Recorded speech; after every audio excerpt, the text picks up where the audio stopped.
بسم اللہ الرحمن الرحیم۔ بسم اللہ الرحمن الرحیم۔ الحمد لأہلہ والصلاة علی اہلہا۔ عزیز طلبہ، السلام علیکم ورحمۃ اللہ وبرکاتہ۔ امید ہے آپ سب خیریت سے ہوں گے۔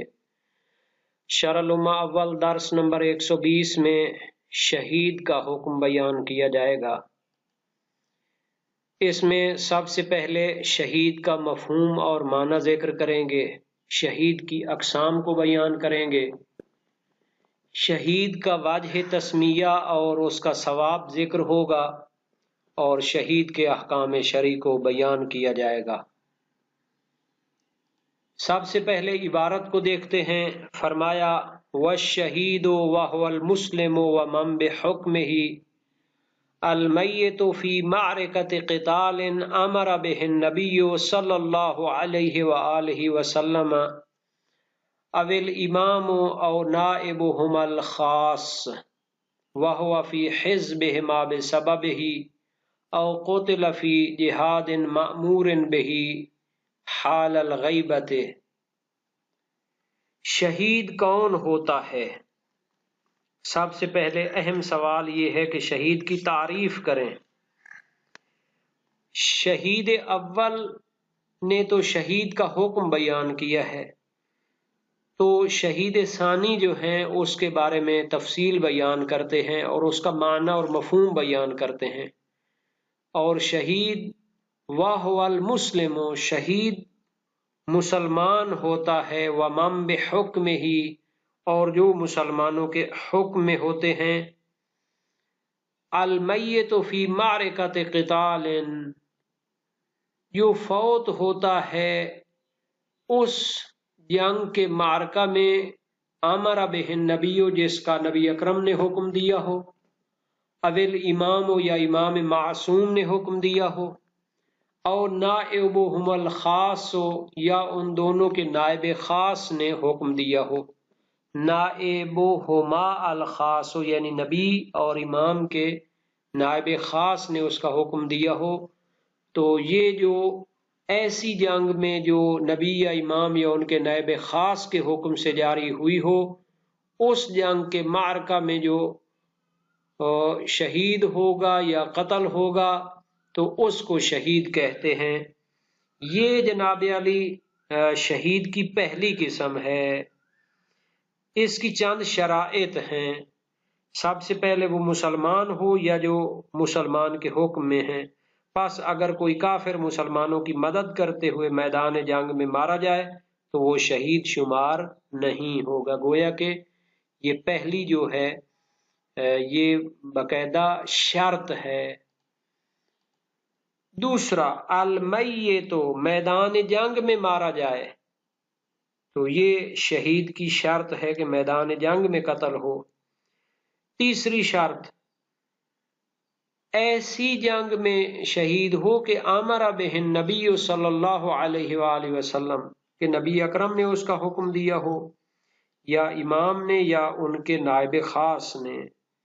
چوتھی شرط، وَهُوَ فِي حِزْبِهِمَا بِسَبَبِهِ، اور وہ مسلمان معصوم یا ان کے نائب خاص کے حزب اور گروہ میں ہو، نہ کہ گروہ مخالف میں ہو۔ ہاں جناب، بہت اساسی شرط ہے۔ اگر وہ مسلمان یا جو اس کے حکم میں ہے وہ اس جنگ میں شریک ہوتا ہے جس کا حکم امام یا نبی نے یا نائب خاص نے دیا ہے، لیکن وہ ان کے مقابلے میں ہوتا ہے، تو واضح سی بات ہے کہ وہ بھی شہید نہیں کہلائے گا۔ پانچویں شرط کیا ہے؟ بے سبب ہی، وہ مسلمان جنگ اور قتال کی وجہ سے مارا جائے۔ اگر میدان جنگ میں اپنی طبی موت سے مرتا ہے تو وہ بھی شہید نہیں ہوگا۔ تو یہ جناب علی پہلی قسم اس کی بیان ہوئی شہید کی۔ دوسری قسم، او قتل فی جہاد مأمور بہ حال الغیبۃ، شہید کی دوسری قسم وہ مسلمان ہے جو مارا جائے ایسے جہاد میں یہ اس کا حکم دیا گیا ہے حال غیبت، امام معصوم کی غیبت کے زمانے میں جس جہاد کا حکم دیا گیا ہے اگر اس میں شریک ہو اور مارا جائے تو وہ بھی شہید ہے، لیکن یہ علیحدہ قسم ہے، دوسری قسم ہے، یعنی وہ جہاد جو زمانہ غیبت ہے امام میں واجب ہے اگرچہ امام یا نائب امام کے حکم سے نہ ہو، کیونکہ امام غائب ہیں اور نائب خاص بھی موجود نہیں۔ اس کی کون سی مثال ہے کہ امام کی غیبت کے دور میں جو جہاد ہوتا ہے، کما لو دہم علی المسلمین من یخاف منہ علی بیضۃ الاسلام فاضطروا الی جہادہم بدون الامام او نائبہ علی خلاف فی ھذا القسم، کہتے ہیں جیسا کہ اگر دہم حملہ کرے علی المسلمین مسلمانوں پر، من یخاف منہ ایسے لوگ حملہ کریں مسلمانوں پر کہ جن کے ذریعے خطرہ ہو، خوف ہو، علی بیضۃ الاسلام اسلام کے مرکز پر، اگر اس طاقت کے ساتھ اچانک حملہ کر دیں مسلمانوں پر وہ دشمن کافر جس سے یہ خوف ہو کہ اسلام کی اصل اور اس کے اساس اور مرکز کو خراب کریں گے، قرآن اور مساجد اور معصومین کی مزارات کو ختم کریں گے، تو پھر لازم ہے کہ اس کا دفاع کیا جائے۔ فاضطروا الی جہادہم، تو مسلمان مجبور ہو جائیں ان سے جنگ کرنے کے لیے، دفاعی جنگ اس کو کہتے ہیں، جہاد کے لیے مجبور ہو جائیں بدون الامام اور نائب ہی، در حالانکہ امام بھی موجود نہیں ہے اور اس کا نائب خاص بھی موجود نہیں ہے۔ مسلمان مجبور ہو جائیں ان کے خلاف جہاد کرنے پر امام یا نائب امام کی اجازت کے بغیر، البتہ اس دوسری قسم میں اختلاف ہے، علی خلاف فی ھذا القسم، اس میں اختلاف ہے کہ آیا اس پر شہید کے احکام جاری ہوں گے یا جاری نہیں ہوں گے۔ یہ دو قسمیں جناب علی شہید کی بیان ہو گئیں۔ اس دوسری قسم میں اختلاف ہے فقہا کے درمیان، بعض فقہا جیسے شہید اول اور شہید ثانی فرماتے ہیں کہ یہ قسم بھی اول قسم کی طرح ہے، اس پر بھی احکام شہید جاری ہوں گے، یعنی اسے بھی بغیر غسل و کفن کے دفن کر دیا جائے گا، لیکن بعض فقہا فرماتے ہیں کہ اس پر احکام شہید جاری نہیں ہوں گے بلکہ فضیلت اور ثواب میں یہ شہید کی طرح ہوگا۔ اب ہم آتے ہیں کہ اس کا ثواب کیا ہے، اس کو شہید کیوں کہا گیا ہے؟ سمی بذالک لأنہ مشہود لہ بالمغفرۃ والجنۃ، اس کو شہید کا نام کیوں دیا گیا ہے؟ شہید کو شہید کا نام اس وجہ سے دیا گیا ہے لأنہ مشہود لہ بالمغفرۃ والجنۃ، چونکہ اس کے لیے مغفرت اور بخشش اور جنت کی گواہی دی گئی ہے۔ یہ بہت بڑا مرتبہ ہے کہ کسی کی جنت اور مغفرت کی گواہی دی جائے، تو یہ بہت ہی بلند مرتبہ ہے، اس کے لیے علیحدہ جو احکام بنائے گئے ہیں اور اس کے لیے فضیلت جو ہے بیان ہوئی ہے روایات میں۔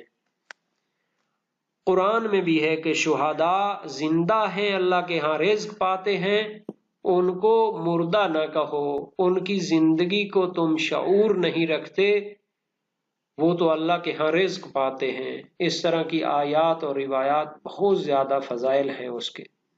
شہید کا حکم کیا ہے؟ لا یغسل ولا یکفن، نہ اس کو غسل میت دیا جائے گا نہ اس کو کفن دیا جائے گا، بل یصلی علیہ ویدفن بثیابہ ودمائہ، بلکہ اس پر نماز جنازہ پڑھ کے اس کو اسی کے کپڑوں میں اور خون میں لت پت ہی دفن کر دیا جائے گا۔ یہ ہے شہید کا مقام اور اس کا حکم شرعی۔ وَيُنزَعُ عَنْهُ الْفَرْوُ وَالْجُلُودُ كَالْخُفَّيْنِ، اور اس سے جدا کر دی جائے گی فرو، پوستین، والجلود، اور چمڑے سے بنی ہوئی چیزیں، کل خفین جیسے موزے ہوتے ہیں، جوتے ہوتے ہیں. تو یہ جو اضافی چیزیں ہیں پوستین وغیرہ اور چمڑے سے بنی ہوئی چیزیں، اس کو جدا کر دیں گے جیسے خفین موزے ہوتے ہیں. وَإِنْ أَصَابَهُمَا الدَّمُ، اگرچہ ان کو خون لگ چکا ہو. اب اس میں جو ہے نا بحث ہے کہ اصاب الخفین مراد ہے، اس سے اصابہما سے کیا مراد ہے؟ اصاب الخفین مراد ہے، اگرچہ دونوں جوتے خون آلود بھی ہوں تب بھی انہیں اتار دیا جائے. لیکن بعض فقہا فرماتے ہیں اگر جوتوں کو خون لگ جائے تو انہیں بھی ساتھ دفن کیا جائے گا. تو اصابہما کی ضمیر میں دو احتمال ہیں. مرجع ضمیر خفین ہوں تو اس صورت میں عبارت کا معنی ہوگا کہ خفین کو اتارنا لازم ہے مطلقاً، چاہے خون آلود ہوں چاہے نہ ہوں.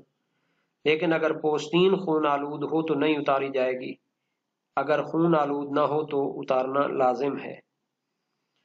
دوسرا یہ ہے کہ اس کا مرجع ضمیر جو ہے فرو اور جلود ہیں، لہذا مطلب یہ ہے کہ فرو اور جلود کو اتارنا لازم ہے اگرچہ خون آلود بھی ہوں. تو یہ دونوں احتمال اپنی جگہ قائم ہیں، ان پہ بحث ہو سکتی ہے. وَمَنْ خَرَجَ عَمَّا ذَكَرْنَاهُ يَجِبُ تَغْسِيلُهُ وَتَكْفِينُهُ وَإِنْ أُطْلِقَ عَلَيْهِ اسْمُ الشَّهِيدِ فِي بَعْضِ الْأَخْبَارِ كَالْمَطْعُونِ وَالْمَبْطُونِ وَالْغَرِيقِ وَالْمَهْدُومِ عَلَيْهِ وَالنُّفَسَاءِ وَالْمَقْتُولِ دُونَ مَالِهِ وَأَهْلِهِ مِنْ قُطَّاعِ الطَّرِيقِ وَغَيْرِهِمْ.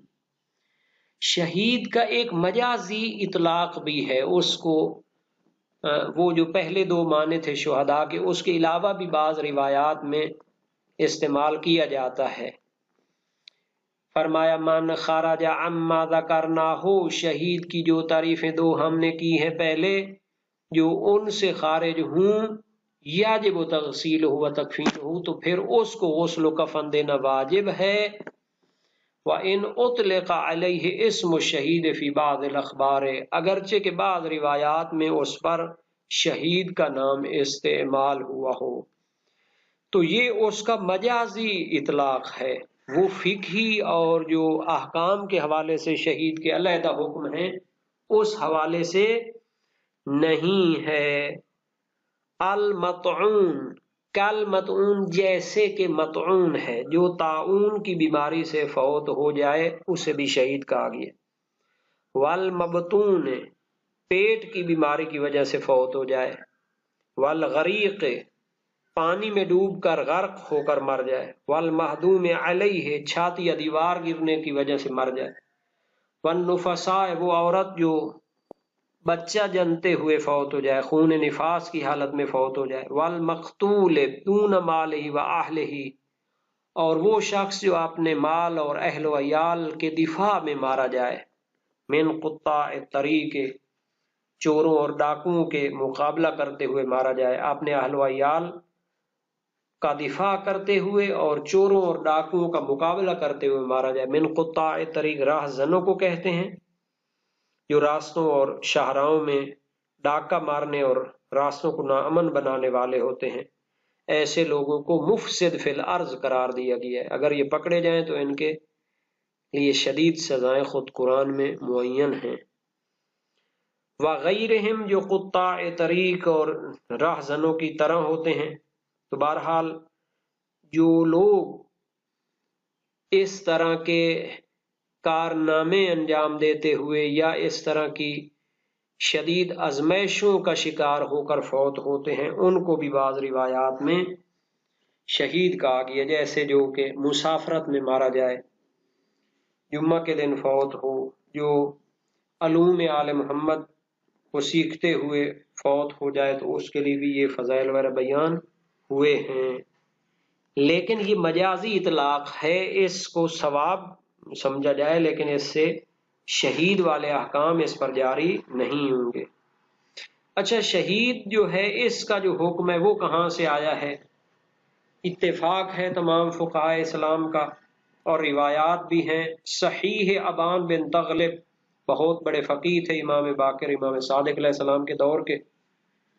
سألت ابا عبد اللہ عن الذی یقتل فی سبیل اللہ یغسل و یکفن و یحنط، ابان نے سوال کیا جو بندہ راہ خدا میں قتل ہوتا ہے اس کو غسل و کفن و حنوط کیا جائے گا؟ فرمایا یدفن کما ہوا فی ثیابہ الا ان یکون بہ رمق، اگر تو وہ معرکہ جنگ میں شہید ہو گیا تو پھر تو اسی طرح اس کو دفن کریں، مگر یہ کہ وہ زندہ ہو۔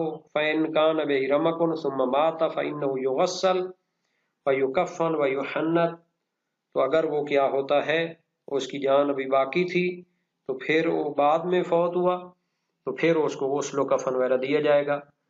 اچھا، خود ابان بن تغلب کی ایک اور روایت بھی ہے، اس میں بھی تقریباً اسی طرح ہے کہ اگر مسلمان اس کو زندہ پا لیں تو پھر اس کو غسل و کفن دیا جائے گا۔ زرارہ اور اسماعیل بن جابر کی روایت امام باقر علیہ السلام سے عرض کی کیف رأیت الشہید یدفن بدمائہ، آپ کیا فرماتے ہیں شہید کو اس کے خون میں دفن کر دیے؟ قال نعم فی ثیابہ بدمائہ ولا یحنط ولا یغسل ولا یغسل ویدفن کما ہوا، یعنی اس کو اس کے کپڑوں میں خون سمیت دفن کریں، حنوط اور غسل نہ کریں، نماز پڑھ کے دفن کر دیں۔ ابو خالد کی روایت ہے اغسل کل الموتى الغریق اکیل السبع کل شیء الا ما قتل بین الصفین، ہر مردے کو غسل دیا جاتا ہے، غرق ہونے والے کو، جس کو درندے نے کھایا ہو، ہر مردے کو، مگر جو جنگ کی صفوں میں قتل ہو جائے، اگر اس کی جان باقی ہو تو غسل دیں ورنہ نہیں۔ ابان کی صحیح دلالت کرتی ہے کہ مقتول فی سبیل اللہ میں فرق نہیں ہے کہ وہ امام کے سامنے شہید ہو یا نائب کے سامنے، یا عصر غیبت میں اسلام کا دفاع کرتے ہوئے شہید ہو۔ تو یہ جو شیخ مفید اور شیخ طوسی نے مقنع اور مبسوط اور نہایہ میں شہید کے لیے شرط قرار دیا ہے کہ امام میں معصوم یا اس کا نائب خاص ہو، تو یہ صحیح نہیں ہے۔ محقق ہلی نے معتبر میں فرمایا ہے فَإِشْتَرَاطُ مَا ذَكَرَهُ الشَّيْخَانِ زِيَادَةٌ لَمْ تُعْلَمْ مِنَ النَّاسِ، یہ شیخ مفید اور شیخ طوسی کی جو شرط ہے تو یہ ایک اضافی شرط ہے، اس کو نص میں ذکر نہیں کیا گیا، اور نصوص کا صریح بیان یہ ہے کہ مدار یہ ہے کہ اگر وہ زندہ مل جائے تو پھر تو اس کو غسل و کفن دیں گے۔ اچھا، ایک اور بھی ہے کہ اس میں فرق نہیں، مرد ہو، عورت ہو، بچہ ہو، بڑا ہو، چھوٹا ہو، آزاد ہو، غلام ہو، اور اسباب قاتل میں بھی فرق نہیں ہے کہ لوہے سے ماریں، لکڑی سے ماریں، یا مثلا کوئی مکہ ماریں یا کوئی اور چیز۔ اچھا، وہ جو تھا کہ اس سے جلود وغیرہ کو اتار لیں، تو ہر وہ چیز جو کپڑا نہ ہو اتار لی جائے۔ حدائق میں اس کو واجب قرار دیا ہے چونکہ یہ دفن کرنا اسراف ہے، مال کا اور تضییع ہے، اور اسی طرح انگوٹھی اتار لیں۔ زید بن علی کی روایت ہے امیر المومنین سے ينزع عن الشہید الفرو والخف والقلنسوۃ والعمامۃ والمنطقۃ والسراویل الا ان یکون اصابہ دم فإن اصابہ دم تورکا۔ تو روایت کی سند میں ضعف اگرچہ پایا جاتا ہے اور اس پر عمل بھی نہیں کیا گیا، تو مدار یہ ہے کہ جس پر خون لگا ہو تو اس کو دیکھا جائے گا، اس کو دفن کیا جائے اور باقی جو ہے نا اتار لی جائے۔ یہ شہید کے احکام تھے جو تفصیل کے ساتھ بیان ہوئے۔ خداوند کریم شہدائے اسلام کو درجات بلند فرمائے۔